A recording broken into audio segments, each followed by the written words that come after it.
Fantasy football court is a delicate but fun manner, and we're going to be tackling the very controversial topic right now that is Rashee Rice. Who would you rather have? And we'll dip deeper into the wide receiver player pool a little bit further than London, Collins, Wilson, Pickens, Olave. Pretty much all guarantees, most logical people would say, to be ranked over Rashee Rice on your personal set of rankings, given the context and complex situation that is Rashee Rice right now and all of his off-the-field issues that now attach themselves to his 2026 campaign. But where do you draw the line? Buka, other wide receivers. We'll break it all down. Lab McConkey, the Fantasy Football Show Court Edition begins right now. It's time for fantasy football. Court.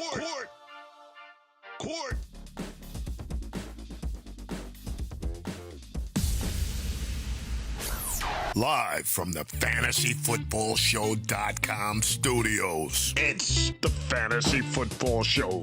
Live! Monday through Friday, 8 p.m. Eastern. Smitty is also live whenever news breaks.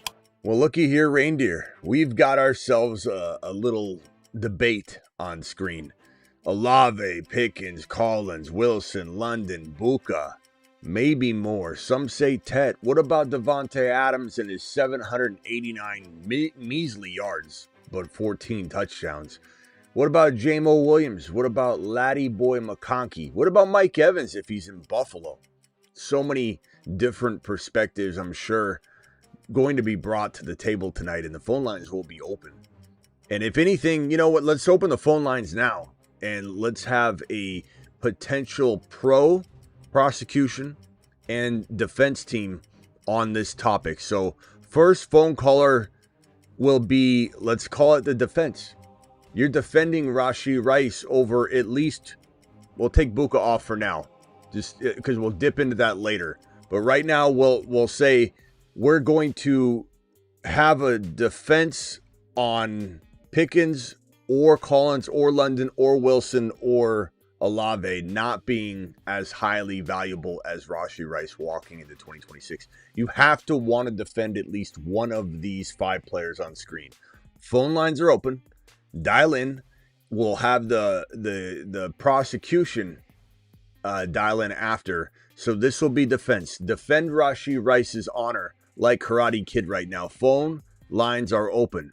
While we wait, let your boy Smitty present the evidence that is at hand. I am the judge, jury, and executioner of this corrupt court, and I'll be dishing out a verdict at the end of it.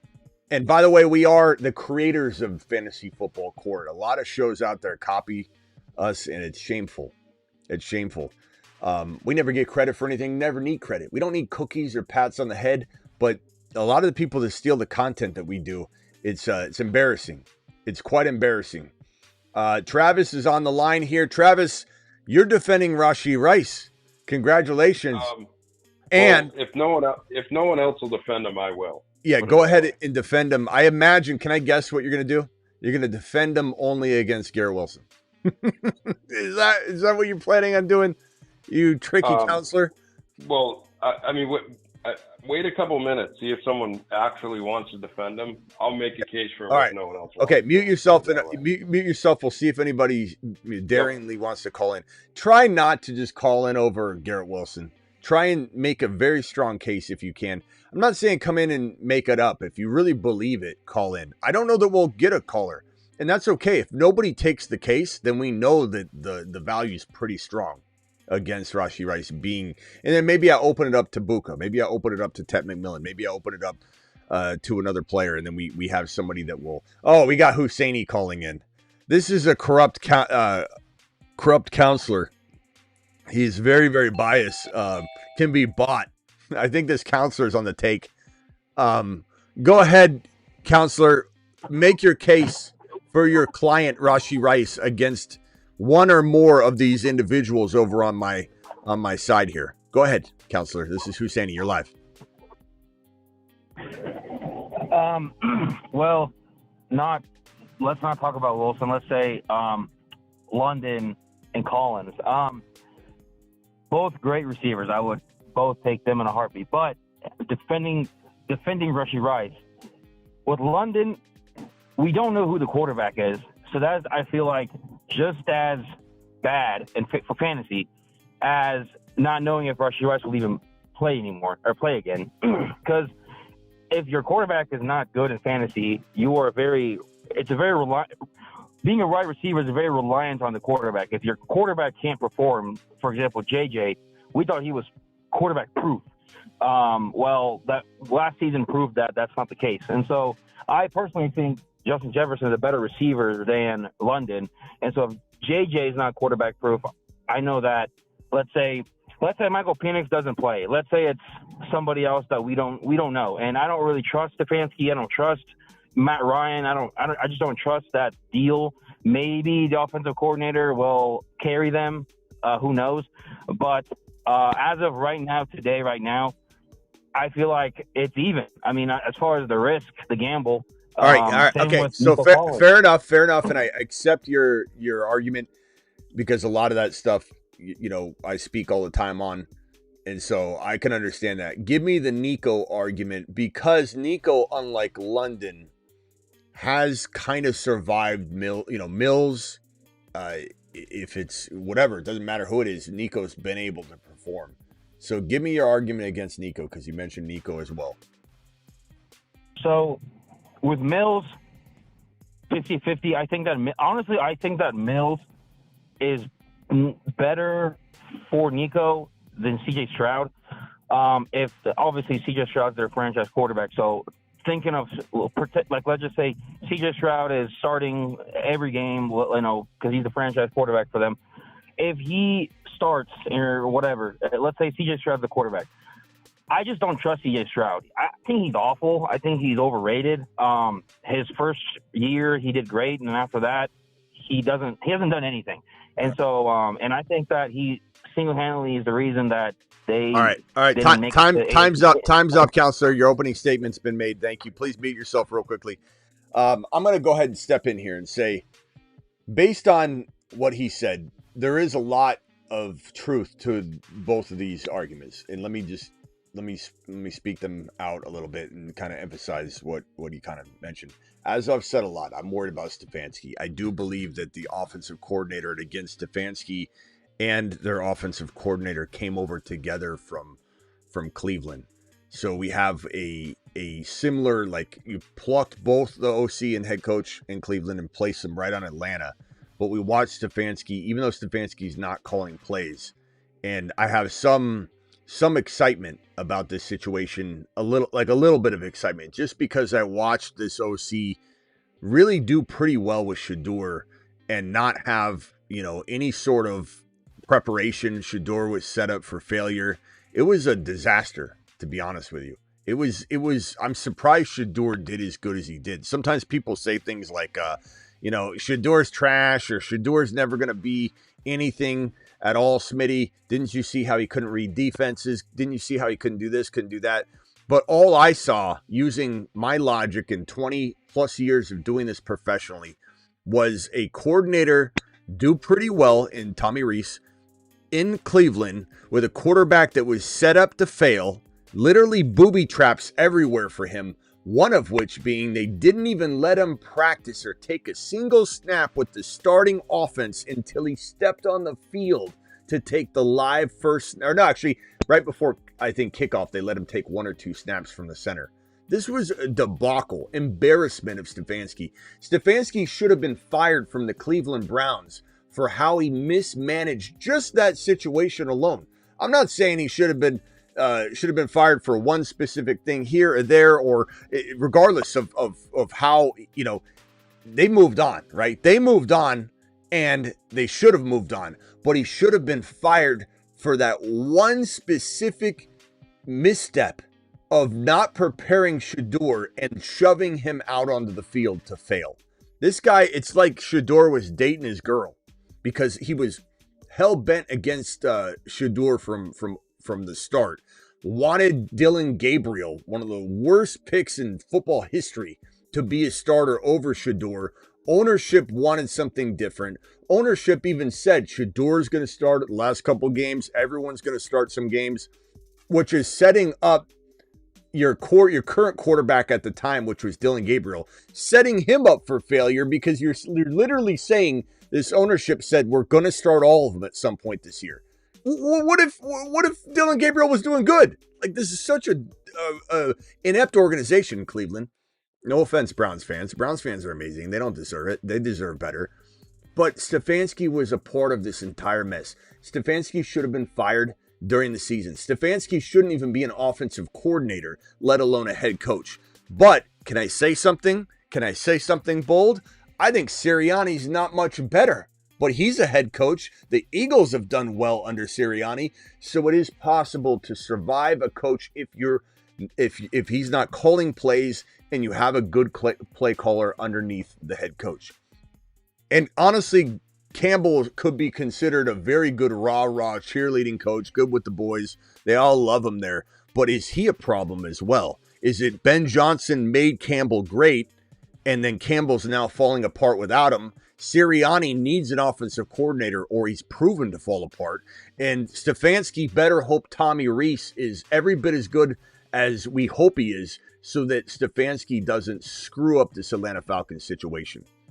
I am a little hopeful that London can be a little bit more, we can be more optimistic than Husseini just mapped it out, or I've mapped it out in my most bleak of examples.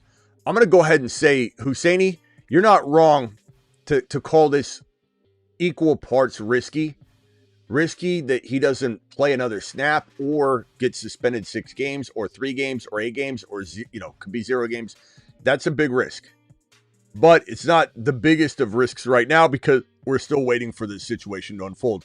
And the news today, if anybody missed the news today, this report that I reported on where the defense of Rashee Rice literally squashed a big part of this case immediately, playing 3D chess against a prosecution that I feel like was not well equipped for this, or at least it seems that way initially, because this right here on October 9th, 2025, Miss Jones stated under penalty of perjury in a sworn affidavit that Mr. Rice had a verbal argument, her and Mr. Rice had a verbal argument, but he did not put hands on her, essentially.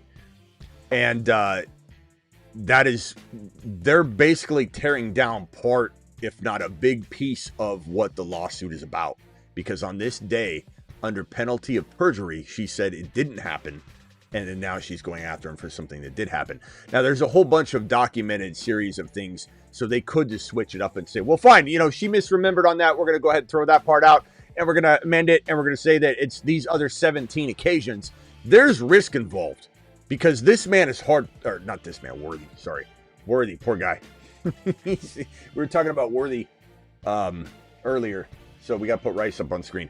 Rice, right, there's a good chance that even part of this narrative that Mrs. Jones is telling has truth to it. I don't know, it could be all true, it could all be true, none of it could be true. We're not making that judgment. I'm not here to judge her or judge the situation. I'm here to present the facts and all the different ways that this could go.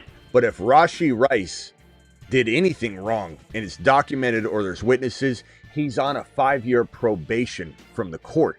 And the league on a strict, don't do a single thing wrong. You better not sneeze or you're in trouble. And if any of the things that are being stated happened, then he's in some serious trouble. But based on this, I would say there's a good sign that there's not a lot to go on, because the defense just squashed one of the biggest arguments of a certain specific situation that's being called out. Now, back to this right here. I think that at the end of the day, Nico Collins feels safer.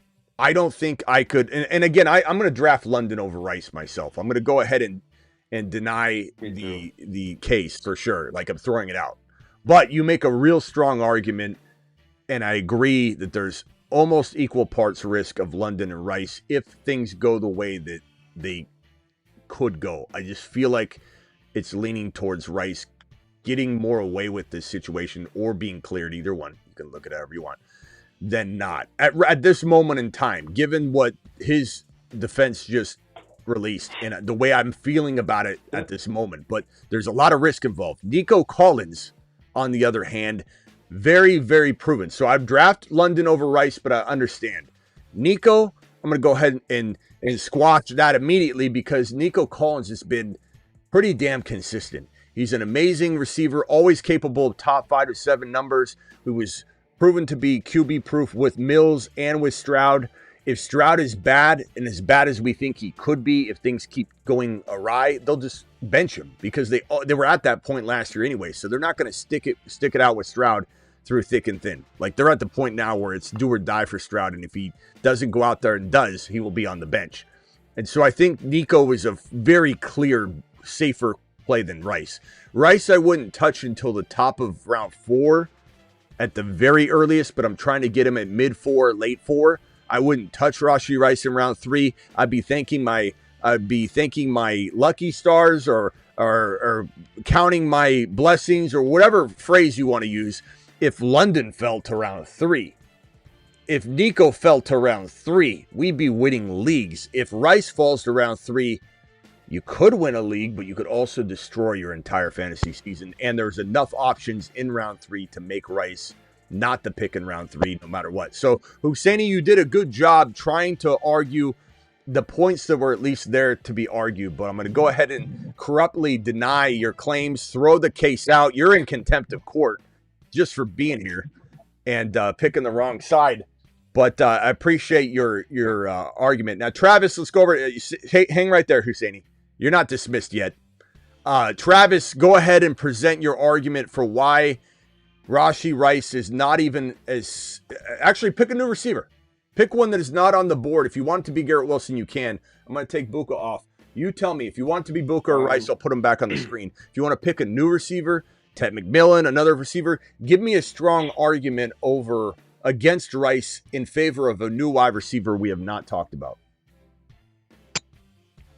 So, I mean, I could do Ted McMillan. Okay. I could do Tet or Ladd, kind of. Let's do Ladd. Let's do Ladd. But all right, so Ladd's even easier for me. Let me find Ladd's graphic. Hold on, Ladd, please present yourself to the court. No pause needed. Just keep it clean. All right, Laddie boy is on screen. Go ahead. So, real quick on Rice. While I agree with you with the points you've made, you could also take it from the standpoint that they're addressing something after the relationship was over, where most of her case has to do with things that went on during the relationship. And so they're kind of dangling this out there to discredit her, but not actually addressing the, crux of everything. And then with Ladd, you look at his rookie year, and he had 1,100 yards, 82 catches, 7 touchdowns as a rookie. He showed he can have monster games as a rookie. And now you fast forward to Malibu Mike is there. Justin Herbert's going to be healthy. The 2 linemen will be healthy to start the season. Everything's falling into place. And, Ladd was even banged up last year. So you put them healthy to start a season, with McDaniel, and he's a 100-catch guy. If that offense is running how it should, and he's not just one of these slot receivers that short yardage and 100 catches like they used to call Wan'Dale Robinson the PPR scam. Because he would get 80, 90 catches, and they're all 6 yards apiece type of stuff. Where Ladd he's moving all over the field, and so he's money in the bank for 1,100 yards, 100 catches, and he can push double-digit touchdowns. And Ladd's got 36 overall, 3.10 to let's call it 4.1, 3.10 to 4.1 ADP. So that is trending in the exact direction that I would say the cutoff is starting to arrive, where I say, okay, Rice time. Let's draft Rice here. So Ladd is right there on that line of flipping from no go, don't draft Rice, to flip into the line in the sand of, okay, now full go, everybody all in, full send, draft Rice at 4.1.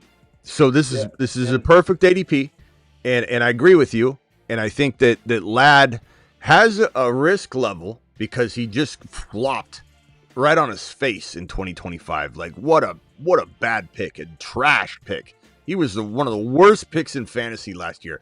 But I warned everybody not to select him because he was going too damn high.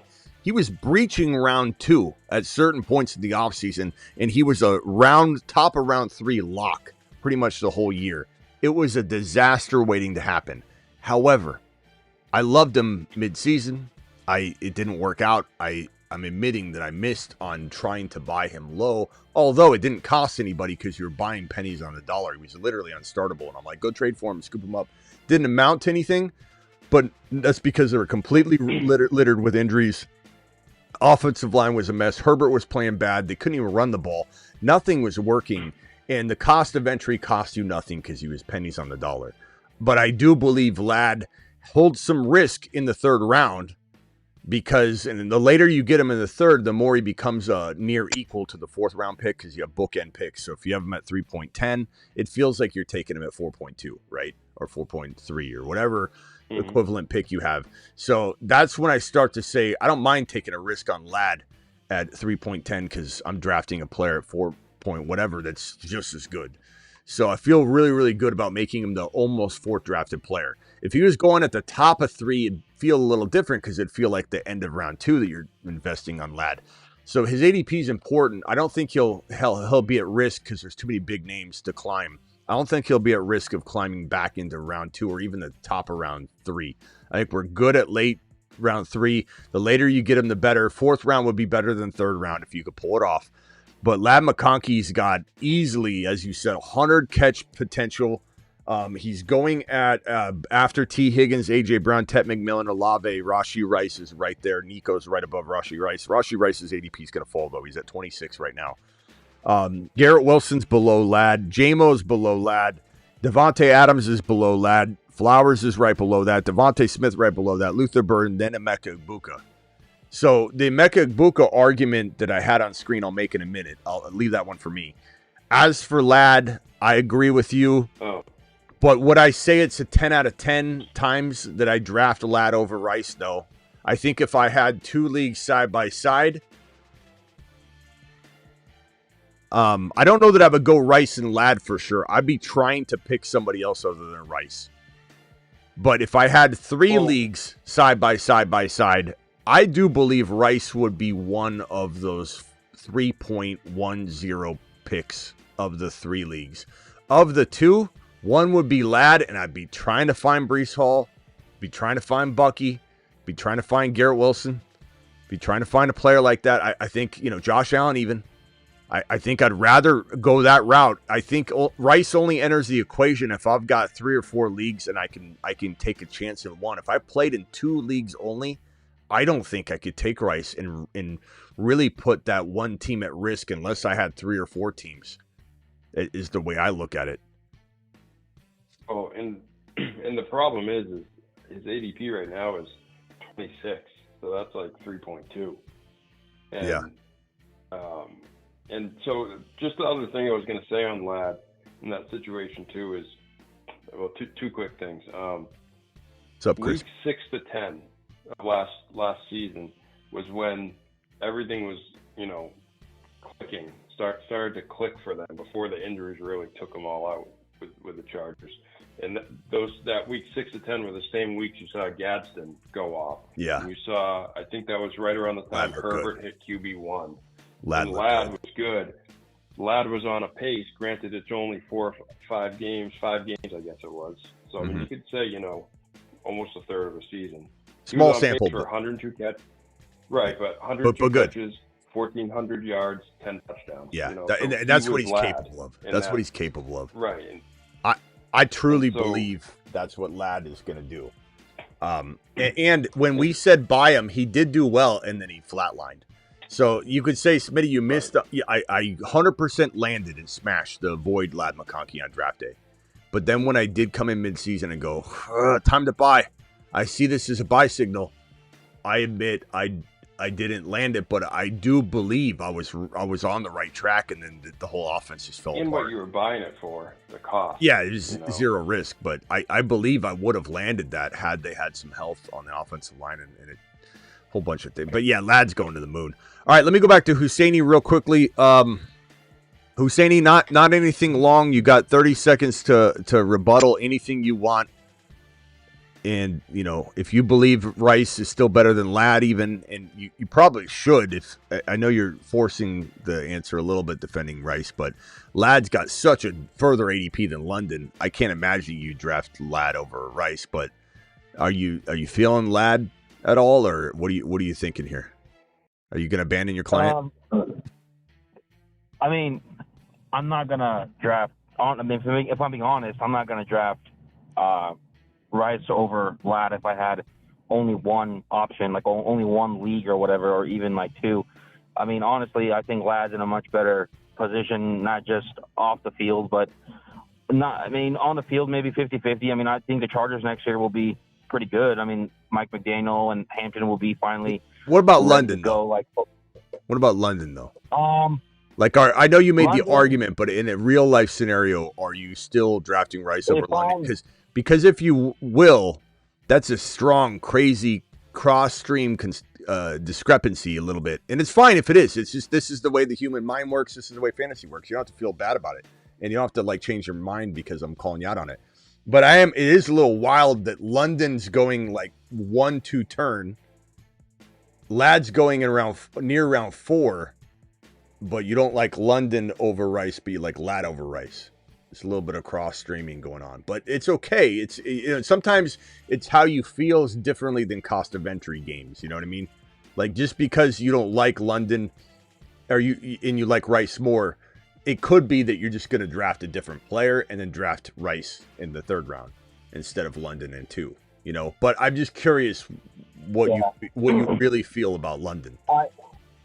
I think London. If I'm just saying regardless of situation, and just talking about pure skill, pure just a receiver himself, I think London is way better than Ladd McConkey as a receiver, way better. But I think that Ladd is in a much better position and in much better hands in terms of not just offensive coordinator, but also head coach and also quarterback. And so I just think that he's in a way better situation. So I would rather have him at his cost of entry versus London's cost of entry. Now, this wouldn't happen, but I'm just saying if London is there for some whatever weird reason, and Ladd's also there, then obviously I would pick London because I'm thinking, well, why did everyone skip over London? Or why did nobody draft London? And assuming there's nothing wrong with him, why didn't anyone draft him? Yeah, I would draft him over Ladd. But cost of entry, I would probably pick pick Ladd at his. Cost of entry, and then probably pick someone else as a 2nd round. Yeah, but I think Husseini, you remind me a lot of Scuba Steve. You take about 10,000 words to get out 1,000. we gotta tighten up your presentation. We need to tighten it up a little bit. Just get it so that you can come out and deliver. Okay, all good points though. All good points. Real quickly. Let me make an argument if you boys don't mind, and then I'll open up the phone lines to more people. But let me let's see here.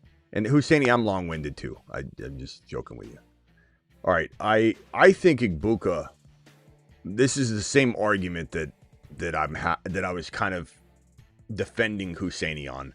There's no way I'm drafting Emeka Igbuka over Rashee Rice. I'm not a moron. But what happens in this game of cost of entry is that what I'm saying is if I'm going to make Emeka Igbuka the wide receiver that replaces Rashee Rice, I feel more comfortable doing that than drafting Rashee Rice. So in the case of, let me get rid of all these boys that are sitting here. In the case of Rice going right here at 3 point, let's just call it 3.8 or whatever it ends up being, 3.12, 3.10. And Buka having an ADP of, good Lord. Where's this at? Where's Buka's ADP? It's so far down there. This is great news. I got to do a Buka show. 47. So that's what 40. That's right at the end of four. So 4-5. I want to say you could easily get Buka at 5.1. Right. That seems right, Travis? Yeah, sometimes you can. Okay. Yeah, you can So end of 4, early 5. yeah, let's call him 5.1. Again, why am I going to draft this guy here? I'm not a moron. At least some would say I'm not a total moron.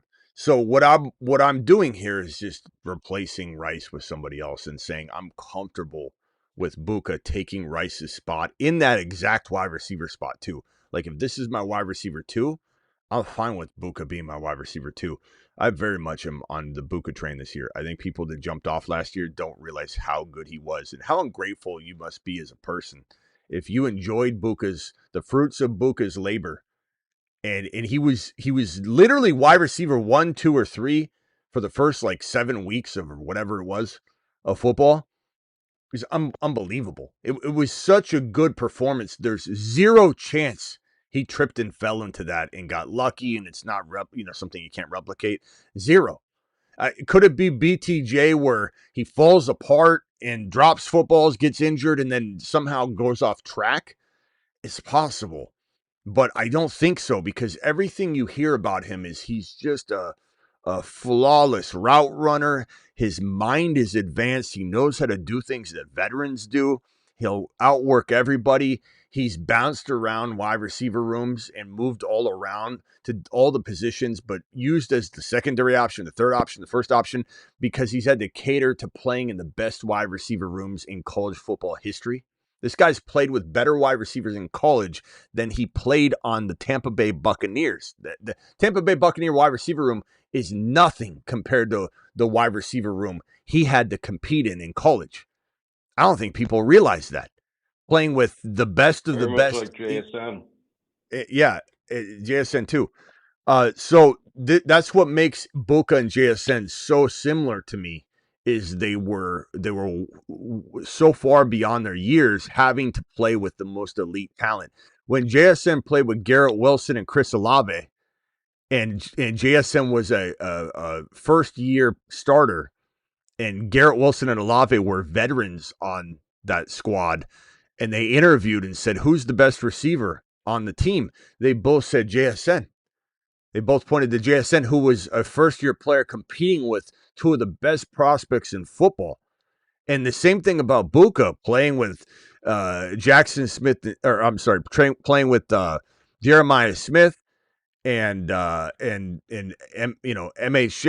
and the whole lot of them. This guy played with the best wide receivers in college football and the best wide receiver room, you could say, and he thrived. So I truly believe he's going to thrive, and I'm comfortable with this. But again, this game of where I'm taking these guys, I'd rather take Egbuka if you guarantee me I can get him, and then instead of Rice, I'm taking Brees Hall. Instead of Rice, I'm taking Bucky Irving. Instead of Rice, I'm taking a running back like Chase Brown. If he even fell, I don't know that he will. Instead of Rice, I think I'm taking ETN.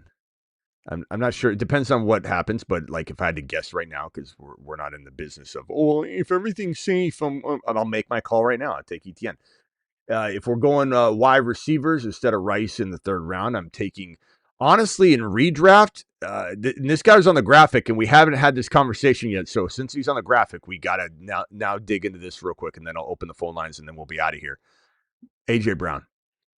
A.J. Brown, with what we know now, that he's more likely to stay in Philly than to leave, but he could still leave. And if he did, he'd go to Buffalo or New England or somewhere amazing, we think.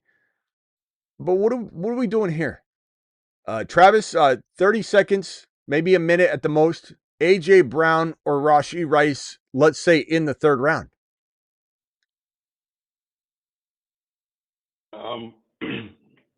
Until I know more about Rashee Rice, I'll take AJ Brown. Just because, no matter what, even with the drama. And I think last year, things were really minimized with the OC and how everything was going.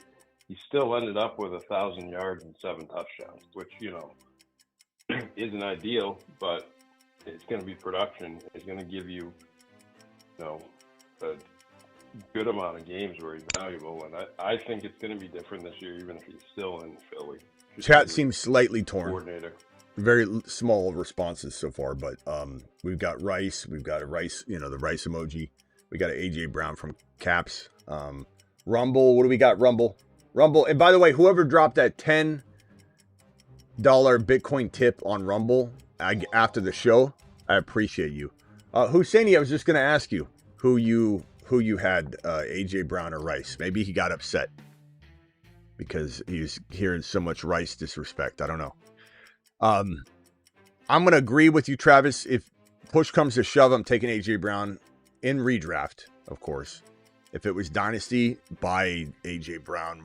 Welcome, right. Troublemaker, Rashee Rice. But the weird part about it is that the weird part about it is like AJ Brown could give you more value in a Dynasty if things go awry. What if this guy never plays again? Probably not the case, but it's in the cards. It's in the realm of possibility that this thing, because all it takes is one video. And, sometimes, the prosecution could hold back like the damning evidence for later. It's not like everybody shows their hand at the very beginning all the time, but it does feel like they don't have what we're wondering if they have.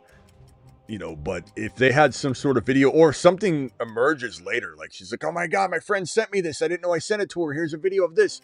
And it emerges. Or, somebody saves something or she finds something digging through old files or whatever. And there's some evidence of some kind on the Ring camera or whatever that it becomes made available. He could be cooked. If like there's a Ray Rice situation anywhere. Yep. He is cooked. If there's no evidence whatsoever, I don't think he's probably going to be subject to missed games based on putting the NFL in bad light again. That still could happen, even if the DA doesn't prosecute, nothing happens. It's already been looked at. And, there's a chance that everything's already well beyond the point of it being decided. Like, it's very well possible that the DA's already looked at it. And there's, this is just... Hence the reason why we're sitting here today with her filing a lawsuit because she couldn't go the other avenue. There's so much that still needs to come out. But I go AJ Brown in redraft. I go Rice in Dynasty for sure. And if Husseini, you want to call back in and give your argument, go ahead. If anybody else wants to dial in and argue any of these wide receivers. He said he had to go back to work. Call into the show. Call into the show. Okay, Husseini, thank you for calling in and defending your man. Appreciate you. Anybody wants to call in and try and defend AJ Brown or Rice, you can do that. Real quickly, Olave easily over Rice. Olave's like a second round. Feels like a second round dice roll, but a very good dice roll. Pickens, I wouldn't say Pickens is risk free, but I think he's pretty damn solid. I think Garrett Wilson's full risk. I think Garrett Wilson and Rice kind of are in the same boat. Until he gets a quarterback, which we have to assume the worst is possible. I'm not saying I'm assuming the worst entirely and locking that in, cementing it, but Wilson not having a quarterback is really risky. Collins, again, as I said, very much want him over Rice. London, of course. AJ Brown over Rice. Buka not drafting over Rice, but want him over Rice. An example of that, too, would be a trade. So if, let's say, in redraft, and you're not trading in redraft yet because you haven't drafted in redraft yet. But if, let's say, you drafted and it's draft day, or if you're talking about trading pick order or something like that, would I take Rashee Rice in redraft and trade him for Buka plus? Absolutely. So Buka plus something. 100%. I don't know what that would be, but certainly would do that. Would I trade Rashee Rice in redraft for Josh Allen? 100%. Would I trade Rice for Lamar? I think I'd want Lamar plus something, but it could be creative, like 2-for-2 swap, where you're like really swapping two players here that both you really like, and you just quietly like the one you're getting with Lamar. But could I draft Lamar over Rice? Maybe. I think that's where Rice's value's got to be, though. If we're not considering drafting somebody that could arguably be the number one quarterback, and maybe you don't like Lamar, and that's fine. But if you're truly not going to take maybe the number one overall scorer, which could be Josh Allen, could be Lamar, I think you're really underestimating the impact that this situation could have on Rice. And even if it doesn't impact him, what has history told us so far? Rice hasn't been reliable, and at some point you got to say to yourself, again, like, what's next? Will he get injured? Will he get in trouble? Will Mahomes go down again? Like, regardless, it's like the fantasy gods do not want him playing football for very long stretches of time. And at some point you just got to say, I'm playing a risky game expecting this man to have a future. And the truth is, when I close my eyes and I picture him in Dynasty, it feels like Kansas City's doomed until they draft a different player. And that's why I kind of don't want them to draft a Jordan Tyson or a Carnell Tate, because what the hell is going to happen to him? But maybe they break the trend. Everything, even the Madden curse got broke at one point. But Rice, I close my eyes and I envision his future, and it does not look uninterrupted. I don't even know if 3 years from now I picture him and he's a top 20 wide receiver. It's not that it can't happen, but for some reason it's a blank memory. Like, I'm trying to jump in time and find the memory that I'll one day reflect on, and it's not there.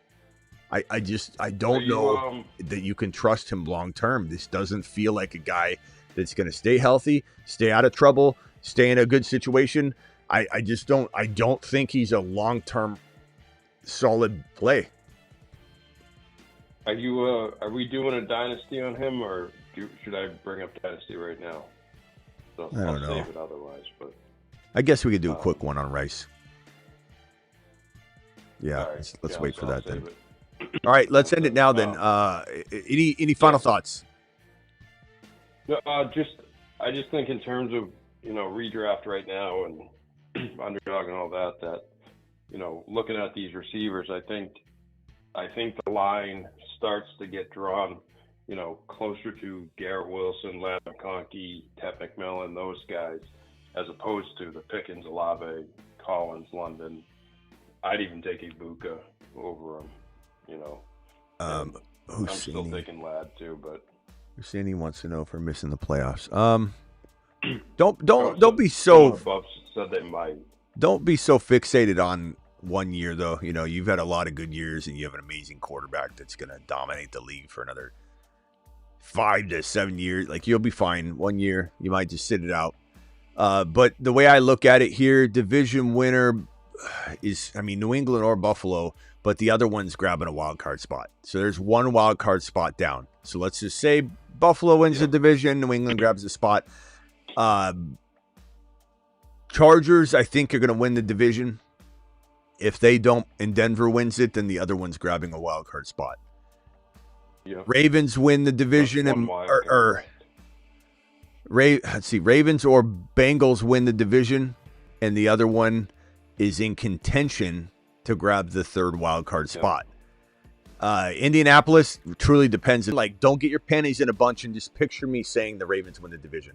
I'm going to say Bengals win the division instead of the Ravens, but the Ravens could. But the Ravens, and who knows what the Steelers do, but the Ravens, the Chiefs, the Broncos, and the Patriots or the Bills are going to all be fighting for those 3 wildcard spots. That's going to be tough for KC. Just with Mahomes coming back. I think it really depends on what they do. If they pick Jeremiah Love, they can survive on the ground really well. So I think if they screw up that first round pick, they have to do.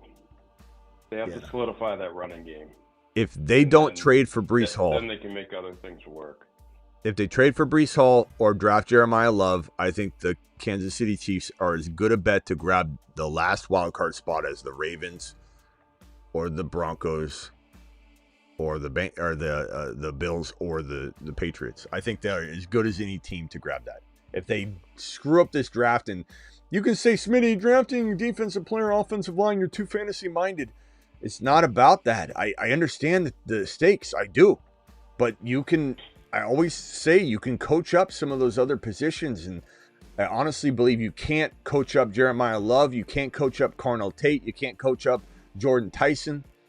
And at the end of the day, if the KC Chiefs punt that pick at mother freaking 9 overall, and they draft a player that you could coach up, then the Chiefs are not making the playoffs. If they draft Jeremiah Love, or they at least trade for Breece Hall and then use the pick on something like that, that's fine. But you have to have Breece Hall if you don't take Jeremiah Love. And that's it. That's the way I look at it, plain and simple. All right, Travis, I'll see you on the Dynasty channel. Yep, see you over there. Bye. All right. Guys, will be on the Dynasty channel in T-minus 5 to 7 minutes. The topic will be Rashee Rice in Dynasty. What in the hell do you do? The Fantasy Football Show out. Hag over in the Rumble. Aldi over on Rumble. Appreciate both my boys over there. We're at 4K on Rumble, which is amazing. And then also how I'm excited about whoever dropped that second Rumble wallet tip. That is Bitcoin. That was amazing. So whoever you are, please let me know, and I want to thank you. Anybody else has Rumble Wallet and they want to do that, that's awesome. Very, very, very excited about grabbing some crypto in that Rumble Wallet tip jar situation. It's really cool on Rumble. Guys, if you're not on Rumble, please subscribe to the Rumble channel. If you're on Rumble and you're not subscribed to YouTube, please subscribe to the YouTube channel. We're live Monday through Friday, 8 p.m. Eastern on YouTube.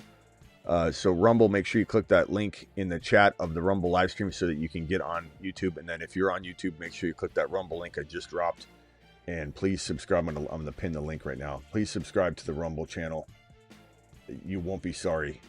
We get to 10K. I'm doing a Rumble show that YouTube will be able to relish into, but it'll be a new afternoon show on Rumble the moment we hit 10K, or we do it that following Monday if anybody ever drops 500 in the Rumble tip jar, which is crypto.